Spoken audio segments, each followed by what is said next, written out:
Olá, meus irmãos, Deus os abençoe, no precioso nome de nosso Senhor Jesus Cristo. Para mim é um grande prazer, uma grande honra quando chega esta hora, para que a gente possa ter essa nossa conversa. Eu quero continuar a meditar hoje no livro de Juízes, capítulo 6, especialmente na vida de Gideão, porque considero que há um paralelo para os nossos dias, especialmente os dias que sucedem ao dia do profeta de Malaquias 4.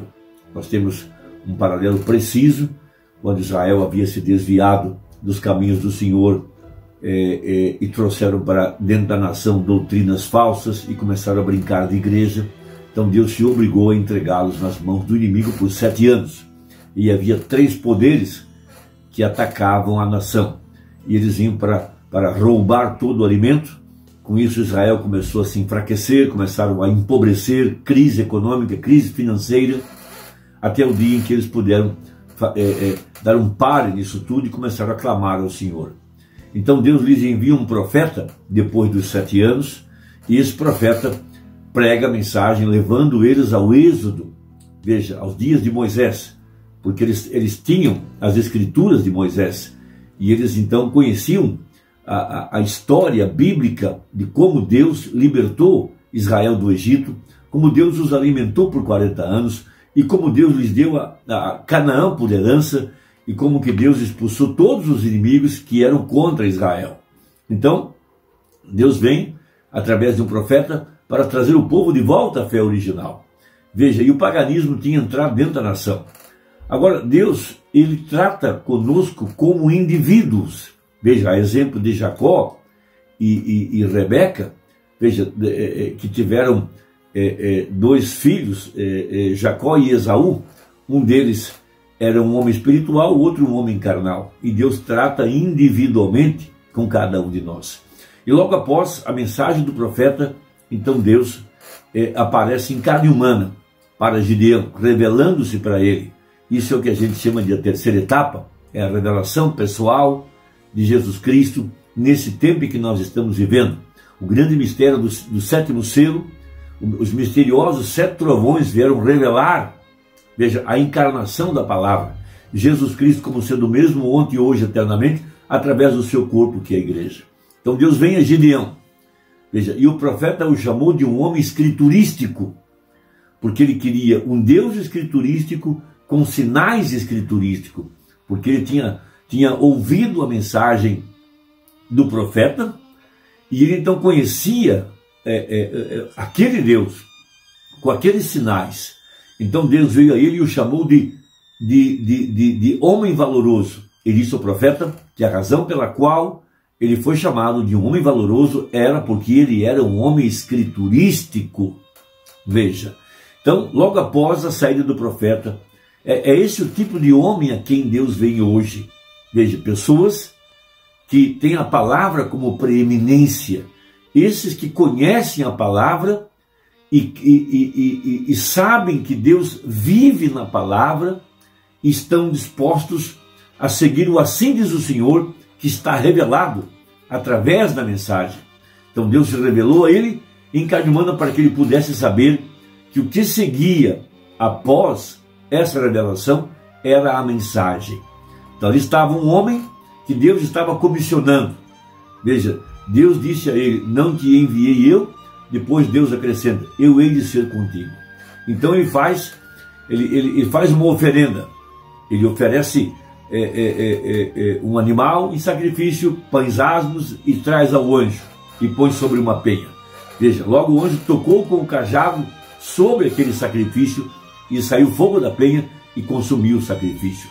Logo Deus exige dele obediência, e Deus ordena que ele então derrube o altar do seu pai, mate o 2º boi de 7 anos, num tipo perfeito da 2ª cavalgada de Apocalipse 10, verso 8, onde diz, e tornou o anjo a falar comigo. Veja, agora o anjo ordena, João, vá até, ele toma o livro e come o livro. Então João foi, tomou o livro, comeu, era doce na boca e amargo no ventre. Logo o anjo disse, agora reprofetiza, prega de novo a mesma mensagem, aquilo que está no livro. E essa é a nossa comissão. Veja, é a esse tipo de homem escriturístico que Deus vem hoje. Esses que estão continuando a mensagem que já foi pregada.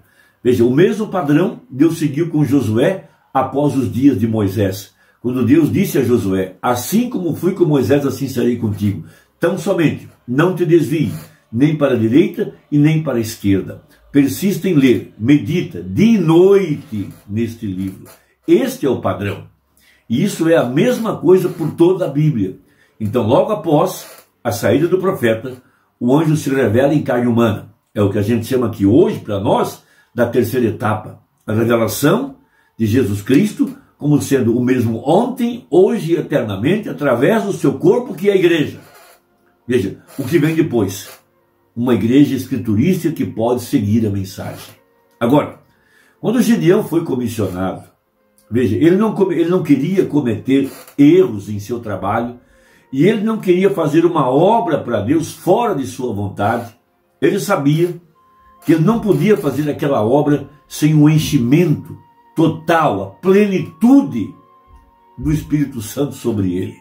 Veja, mas ele também queria que essa mesma unção estivesse sobre aqueles que ouviriam a sua mensagem, que seguiriam a sua liderança, esses aos quais Deus levantaria ao seu redor e reconheceria que ele era ungido e que então seriam os valentes de Gideão. Por isso, temos o mesmo padrão em Davi. Veja, Davi foi ungido por Samuel. Logo, aqueles homens que eram gentios, que começaram a seguir Davi, sabiam que ele era ungido. Então, veja, essa unção, veja, que Gideão buscava sobre ele. Ele não queria fazer uma obra fora de sua vontade, como já disse, ele não queria pelejar sem estar revestido da plenitude do Espírito Santo.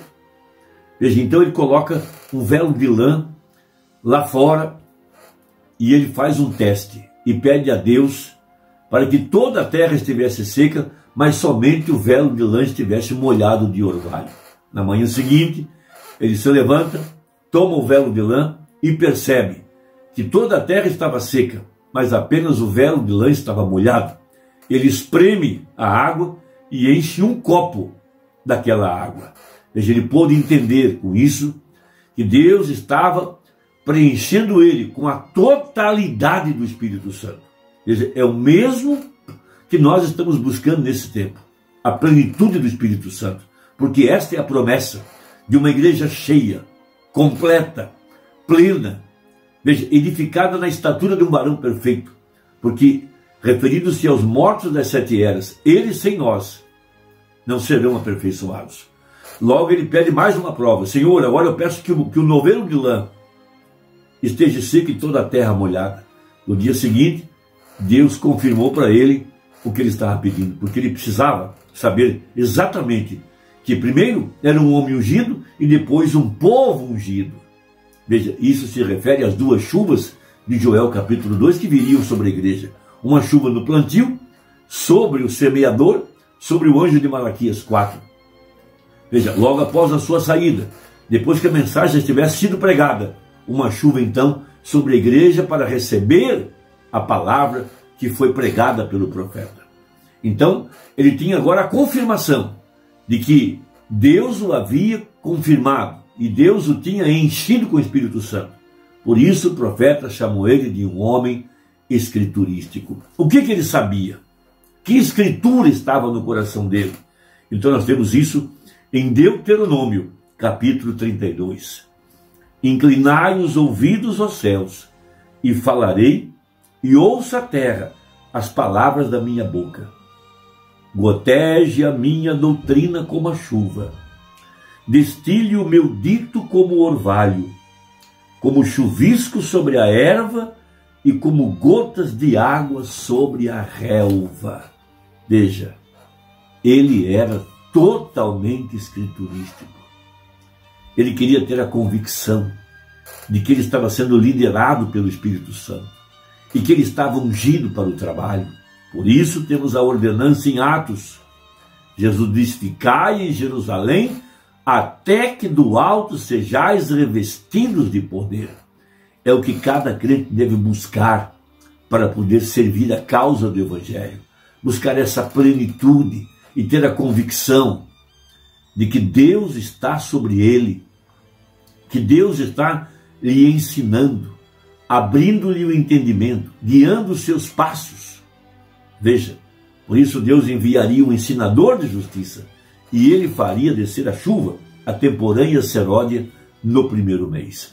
Então, nós temos que ter essa convicção de buscar um Deus escriturístico, com sinais escriturísticos, porque Deus segue o seu padrão por toda a Bíblia.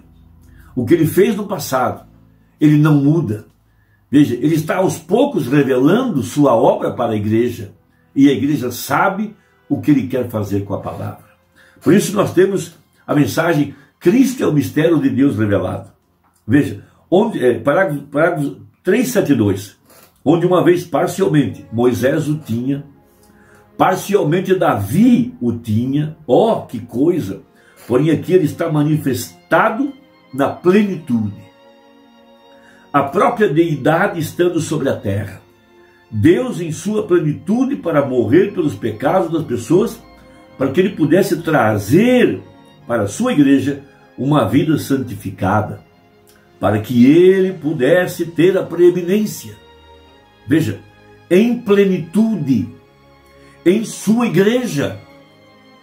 Veja, você só vai encontrar a escritura a respeito da prova do novelo de lã apenas em Gideão. Deus está mostrando um padrão, mostrando a continuidade da obra de Deus após a saída do profeta. Que tipo de homem ele usaria aqui no tempo do fim para libertar seu povo das organizações? Veja, do domínio religioso, de grandes homens, grandes organizações. Homens comuns, homens simples, mas homens que podem tomar a Deus em sua palavra.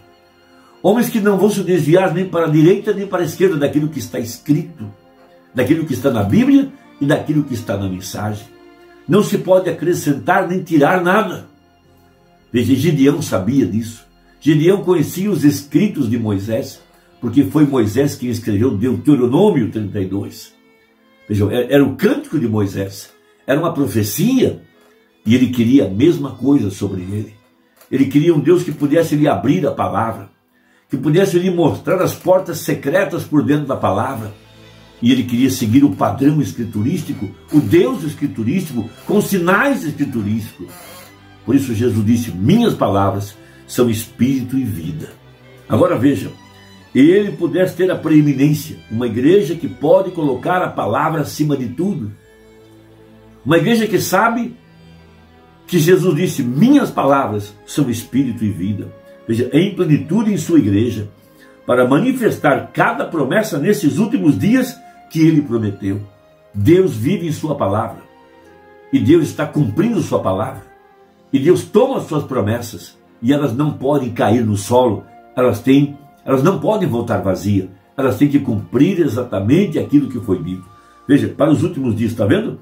Agora ouça, agora somente se belisque um pouquinho, disse ele.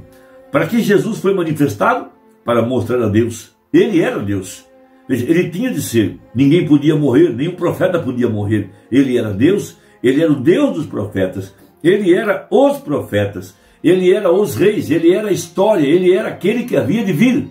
Aquele que era, aquele que é e aquele que há de ser neste dia. O mesmo ontem, hoje e eternamente. E ele foi manifestado para este propósito. Para cumprir a palavra. Para viver da palavra. E através desse propósito, veja, manifestar-se na igreja. Ele obteve uma igreja para que ele, a plenitude de Deus, pudesse realizar cada palavra prometida de Deus nesses últimos dias, quando ele recebe as preeminências. Preeminência na igreja, a posição, seu lugar na igreja. Jesus disse: aquele que crê em mim também fará as obras que eu faço, até mesmo maiores do que essas ele fará, pois eu vou para meu Pai. Veja, esse foi o seu propósito, e ali estava a manifestação. E agora hoje ele deseja tomar alguém que possa sim ver isso, de forma que eles possam permitir a palavra. Veja, Jesus então viu isso assim, nasceu tão perfeitamente para o dia até que Deus expressou cada movimento que ele fez. Ele era a revelação de Deus, Deus revelado. Agora ele santificou com o seu espírito e sangue uma igreja, para que ele pudesse fazer com que cada promessa nesse último dia fosse revelada. Agora veja, ele pôde voltar e pegar o que esses outros companheiros descontinuaram aqui, nesses últimos dias, e pelo seu Espírito Santo, revelar todo o mistério dos 7 selos. Veja, ele está expressando a si mesmo, e esse é o seu propósito, eis porque ele morreu, e essa é a segunda parte de sua tríplice manifestação. Primeiro, para se expressar em Cristo, logo, se expressar para a igreja, e a mesma coisa, Cristo era a palavra, e a igreja se torna a palavra, quando ela deixa a palavra fluir através deles. Que Deus te ajude, que Deus te abençoe, espero que tenha ajudado. Deus te abençoe e até a próxima, se Deus quiser, em nome de nosso Senhor Jesus Cristo. Amém.